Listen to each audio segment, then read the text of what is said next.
today we're going to do a quick overview of Parler's intellectual property. They've been in the news recently sort of as an alternative to a lot of the social media sites that are out there. I guess the objective is that basically it's a community where individuals can present less popular reviews in a forum that is supposedly supposed to be more tolerant is the word. Obviously, like there's controversial, so great, let's talk about it. Let's see what intellectual property they have that's covering it.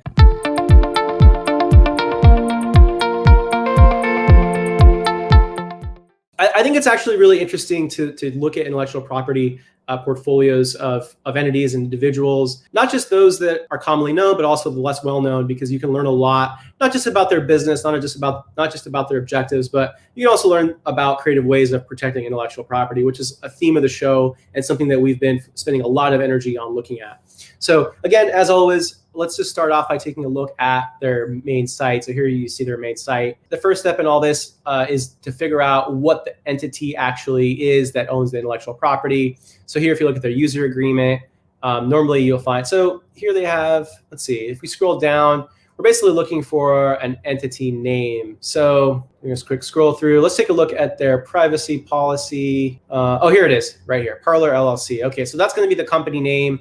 So now the next step in all this, and again, really what we're trying to do here with you guys is we're trying to teach you guys techniques so that you guys can go off and use this information in a way that's actually useful and valuable, because obviously you might not be interested in this particular company, but in the future, there might be a company that is of interest to you. So if you go to tsdr.uspto.gov, and I have a banner down below, you can search trademarks for this particular entity. So let's take a quick look. So I want to go ahead and do a basic word mark search because I know the name of the company.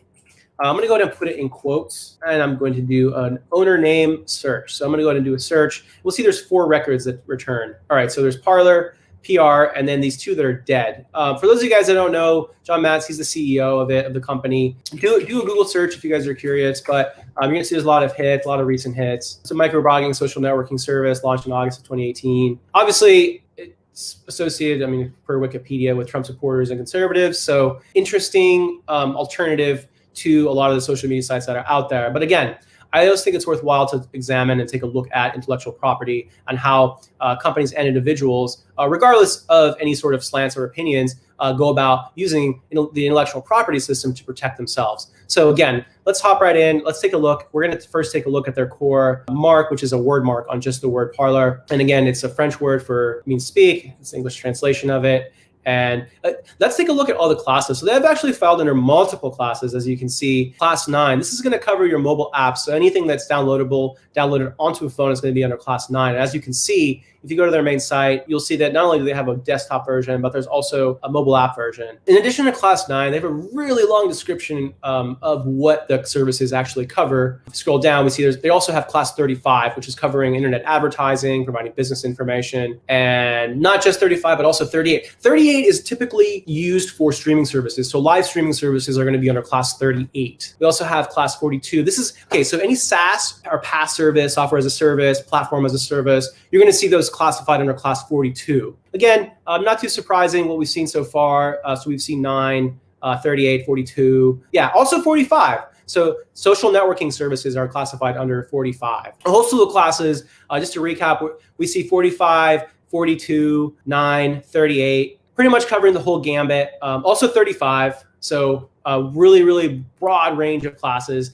And notice when they also filed in 2018, September of 18. And it was actually registered pretty quickly. So pretty interesting. And they filed under section 1A, which means they had already launched at the time of this submission. And then if we hop in and take a look at the records of the prosecution, we can see that they submitted as a specimen initially, and they had to submit another specimen. The specimen is kind of weird. So it looks like it's like it's actually not entirely clear to me what this shows, but I believe that this is supposed to show a mobile app. There's the logo right here, Parler right here. What happened was later during prosecution, they were actually required to submit another specimen. This looks like kind of similar. Looks like they just took a picture of what was on their phone on the app. So again, pretty interesting to see what the original specimen was. It looks like the same specimen. Oh, okay. The reason why it's the same specimen is because every class requires a different specimen.